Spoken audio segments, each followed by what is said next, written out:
안녕하십니까. 오늘은 좀 가벼운 얘기 좀 나눠보려고 합니다. 덴마크의 자유로운 성, 가족과 결혼, 이 얘기 좀 한번 나눠보려고 합니다. 지금 옆에 나오신 분은 우리 김형준 기자입니다. 연세대 졸업하고 해군 학사장교로 군 복무했고 2009년 덴마크에 가서 국립해양학교를 졸업하셨고요. 그 뒤 항해사로 8년간 덴마크에서 직장 생활을 하셨습니다. 8년 가까이 생활하셨으니까 덴마크 사람들의 생활, 깊숙한 얘기들, 성이면 성, 직장생활이면 직장생활, 세금제도 다 얘기해 줄 수 있는 분이고, 지금은 우리 대한민국의 내일을 위해서 뭘 할까 지금 모색하면서 지금 지내고 있습니다. 그 덴마크는 어떤 날 어디 지금 가려면 어디로 가서 있는 게 제일 빠른가요? 독일을 경유를 해서 거기서 독일 북독일에 이제 붙어 있는 유틀란디아 반도가 사실은 덴마크이기 때문에 그 덴마크는 독일을 경유해서 가는 게 가장 편리합니다. 그럼 프랑크푸르트에서 가까운가요? 멀죠. 멀어요? 예. 독일 자체가 워낙 넓기 때문에. 그럼 정유라 씨는 어떻게 하다가 프랑크푸르트에 있다가 그 덴마크 올보르? 올보르 거기서 잡혀왔는 거죠? 예. 올보르가 덴마크에서 두세 손가락 안에 꼽는 큰 도시인데, 그러니까 덴마크도 그렇고 북유럽 국가가 인구가 워낙 적기 때문에 인구가 한 30만 정도 되면 굉장히 큰 도시인데 올보르가 한 30만 정도 되는 도시죠. 그러니까 전체 550만이니까 예. 30만 도시라면 굉장히 큰 도시 되겠죠. 덴마크 그러면 아무래도 우리로서는 좀 낯설고 이해하기 어렵지만 굉장히 자유로운 성 그러면 또 덴마크 이렇게 얘기를 하는 것 같아요. 박중훈 씨가 영화배우 박중훈 씨가 어떤 TVN이라는 데서 하는 국경 없는 포장마차를 하는데 예. 최근에 덴마크 가서 했어요. 이제 덴마크에서 거기서 이제 술 대접하고 안주 만들고 하는데 늑수그래 제 또래겠죠. 제 또래 한 50대 넘어 보이는 남자 둘이 앉아 있는데 박중훈 씨가 두 분 결혼하셨냐고 그랬더니 두 남자가 예 우리 결혼했습니다 그러는데 박중훈 씨가 방송에 나온 겁니다. 저 아주머니 아내분들은 그럼 집에 계신가요? 그랬더니 그 두 사람이 우리 게이 메리지예요. 동성 결혼했습니다. 이렇게 얘기를 한 거예요. 그러면서 박중훈 씨는 문화 충격을 받은 거지. 두 분이 부부세요?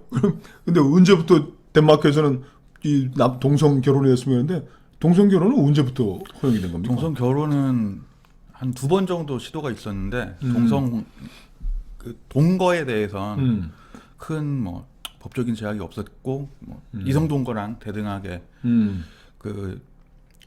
인식이 됐던 건 오래됐지만 동성 동거를 결혼과 준해서 보호해 준 건 1980년대부터다. 예. 그 TV에 나왔던 그 남자 둘이 이렇게 얘기를 하더라고요. 예. 동성 결혼은 입법을 한번 시도를 했다가 포기를 했고 2010년대 중반, 15년, 16년 정도에 동성 결혼이 이제 합법적으로 가능해졌죠. 그러니까 굉장히 동성 결혼, 동성 동거에 대해서 합리 빨리빨리 가는 나라 그쵸. 중에 하나죠.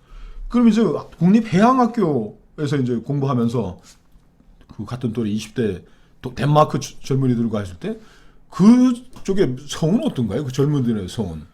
덴마크는 이제 덴마크뿐만 아니라 북유럽이 전체적으로 그런데 성은 굉장히 자유분방하고 네. 또 아까 동성애 얘기가 나와서 덧붙여 드리자면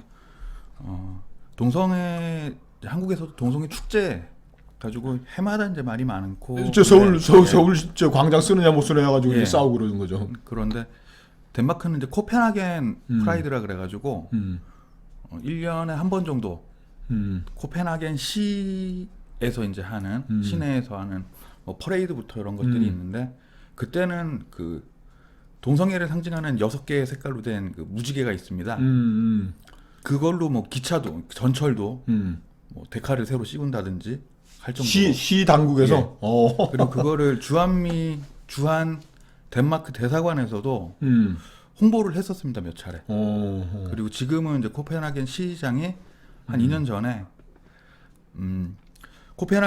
덴마크에서 가장 큰 동성애 단체가 2개가 있는데 거기랑 협약을 맺어서 유럽에서 제일 큰 동성애 축제를 유치하는 것을 공동으로 작업을 하기로 공동으로 추진하는 것으로 협약을 맺기로 했죠. 이게 성적 관용이라는 거죠. 동성애에 대해서도 이제 관용을 하는 거고 성에 대해서 관용하는데 젊은이들의 성에는 무슨 제약 이런 거 별로 없는 거죠. 그냥 자유로운 성 그러면 되겠죠. 매우 그렇게 이해하면 자유롭죠. 네. 왜냐하면 일단 그쪽은 16세, 17세가 되면 대부분 분갈에서 나오고 취업을 하고 이제 엉겨후스라 그러는데 그 젊은이들이 사는 그 기숙사 같은 걸 많이 나와서 사니까 뭐 주말 되고 그러면은 뭐 딱히 뭐 혈기왕성한 때 그렇죠.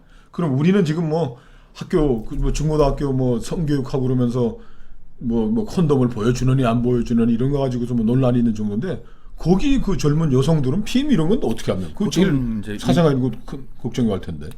임플라논이라 그래서 임플란. 예, 임플라논이라고 해서 이 보통 여기인데 그 몸에다가 그 피하에다가 꽂는 피임약이 있습니다. 그걸 하면은 뭐 짧으면 한 3주에서 한 달 이상 계속 매일 약을 먹질 않아도 이제 피임이 되니까 그런 형태의 임플란트를 많이 하고 사실 콘돔은 위생용품이죠. 피임용품이라고 하기는 어렵고 거기는 벌써 그렇게 정도 나가 있는 겁니까? 네. 그 희한하네. 그러면 그 우리 지금 제가 이제 얘기하고자 하는 거는 뭐 우리 한국 사회는 뭐 성적 억압 이런 건 뭐 말도 못 하는 거고 또 유교적 근엄주의 그런 거 있는 거 아니에요, 그죠? 그럼 이게 이제 그 젊은이들 간에 뭐 자유로운 성관계 이런 게 되고 하면 일부 일처제라는 이게 근간을 이루는 게 이게 또 가족제도란 말이에요. 여기는 그러면 가족제도는 그러면 뭐 저 남녀간에 막 이 친구 저 친구 뭐 이제 성적 파트너도 사귀고 하다가 너 나랑 사귀어보자 이런 거는 어떻게 그런 것도 어떻게 되면 이제 가족 관계로 진전이 되는 거죠. 그렇죠. 이게 성적으로 즐기기 위해서 하는 거고, 자 너랑 나랑 가족을 구성해서 동거를 한다, 결혼을 한다 이런 거는 어떤 차원으로 전개가 되는 겁니까? 그거는 이제 약간 다른 문제인 게 우리가 연애를 하고 뭐 친구들도 이제 연애를 하고 그렇지만 사실 뭐 주말 저녁에 이렇게 술 마시고 모여가지고 놀다가 뭐 흔히 얘기하는 원나잇 스탠딩 같은 경우는 파트너도 하룻밤 사이에 몇 명씩 바뀌고 하기 때문에 그런 상황에서 이제 임신이 되는 경우에는 사실 애 아빠가 누군지 모릅니다. 그렇겠네요. 네, 제가 아는 분도 따님이 그랬던 경우가 있고, 근데 그러면 우리 같으면 이제 뭐 자 뭐 양갓집에서 저 어떤 뭐 저 우리 문화적 맥락에서 한다면 그 임신을 했는데 더군다나 뭐 이게 애 아빠가 누군지도 모르고 여성 자신도 하룻밤에 몇 번 누구랑 했는지 모르고 그래서 애가 낳았다. 그럼 그 애는 어떻게 됩니까? 기본적으로 복지제도가 있기 때문에 임신을 해서 출산을 하면 이제 미혼녀인 경우, 미혼모인 경우에는 우선적으로 직장을 알선해 준다든지 하는 서비스들이 있고 어차피 애 낳으면 뭐 지원은 신청하면 다 받을 수 있는 거니까. 애기 아버지가 누군지 써라 이런 건 없다 이거죠. 네. 그러면 지금 미국 같은 경우에도 아까 말씀하셨지만 결혼이라는 게 한 남자와 한 여자가 이제 그 검은 머리 팥뿌리 되도록까지 가는 그런 거였는데 미국보다 더 앞서가 있는 게 이제 북구 덴마크를 포함한 지 그러면 결혼과 동거의 비율은 어느 정도나 됩니까?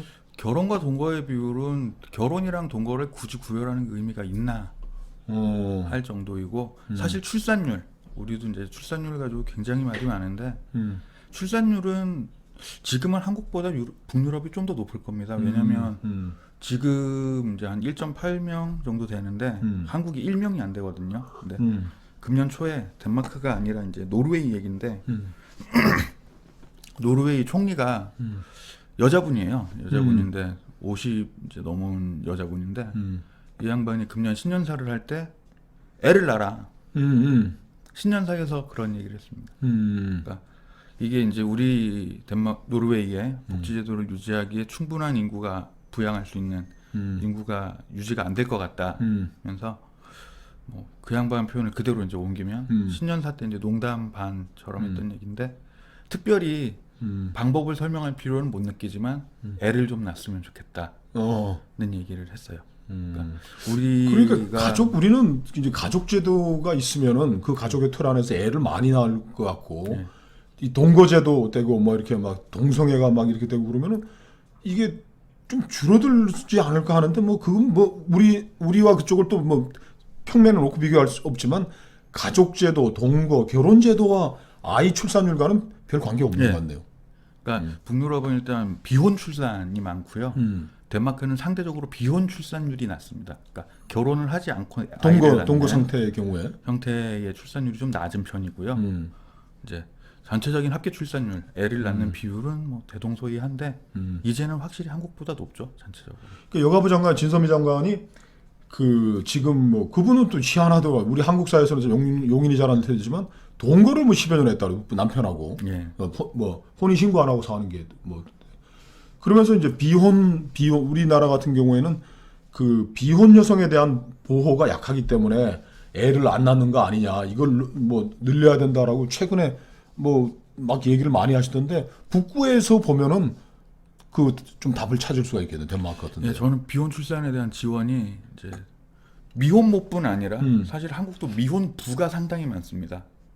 한국도. 예, 아이를 출산해서 물론 이제 여자가 애를 낳겠죠. 남자가 낳지는 않았겠지만 미혼부 문제가 그럼 미혼부는 출생신고를 어떻게 할 것이며 미혼부에 대한 지원은 어떻게 할 것이냐 여기에 대해서도 이제 한국에서도 고민을 해야 되지 않나. 우리는 사실은 뭐 저도 뭐 50대이지만은 그 미혼모 그 뭐 미혼부 안타깝게는 생각하지만 아 왜 저런 사람이 됐을까라고 좀 약간 이 아래로 보는 경향이 있는 거예요. 예. 그죠? 예. 자 얘도 뭐 우리 사회 구성체에서 났으니까 우리 복지 시스템 안에서 키워나가자 이런 그렇죠. 컨센서스 지금 잘 없죠. 친구들 어떠세요 주변에?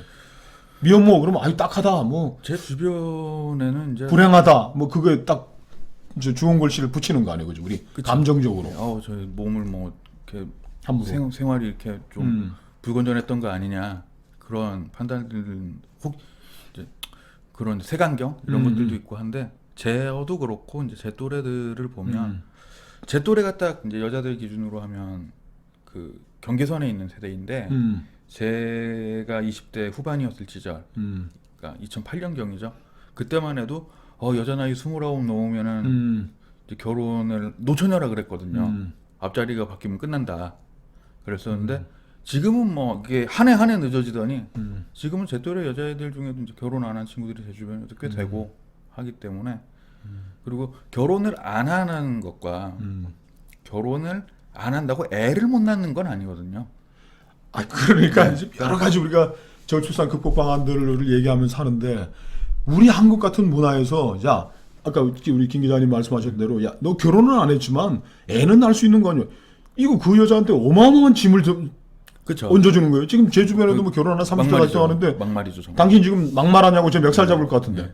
그러니까 아까 이제 노르웨이 얘기를 잠깐 했었는데 우리나라에서 만약에 대통령이 여자 대통령이라고 치더라도 그리고 자기도 에르나 총리인데 노르웨이 총리 이름이 에르나인데 에르나 총리 같은 사람이 딸도 있고 아들도 있거든요. 딸이 좀 더 크고 아들이 좀 어린데 딸이 지금 20대입니다. 20대 딸을 둔 대통령이 TV에 그것도 신년사를 한다고 나와가지고 애를 낳아라. 뭐 어떻게 됐든 애를 낳아라. 그러니까 우리 지금 뭐 그런 우리가 식으로 얘기를 하면 미혼 여성, 네. 미혼 남성, 미혼모, 미혼부를 보는 우리 사회 시각과 문화가 달라지지 않고 거기에 대한 복지제도가 바뀌지 않는다면은 저출산은 해결 안 되는 거예요, 그죠? 그렇죠. 지금 미국 같은 경우는 이런 것도 있어요. 미국도 거의 뭐 덴마크 수준입니다. 뭐 흑인들, 히스패닉들, 특히 가난한 지역에서 사람들은 아들, 딸 이렇게 낳잖아요. 흑인 여성이 네. 아들 하나, 딸 있으면 방을 3칸짜리 방을 줘요. 네. 그러니까 우리 같으면 한국 같으면 그 임대주택도 하나 얻기 어려운 판인데 미국은 그 복지 어려운 상황에서도 엄마 방 하나, 아들 방 하나, 딸 방 하나를 주는 거예요. 네. 아들, 딸을 한 방에 놓으면 안 된다는 또 그런 규정이 있어가지고. 네.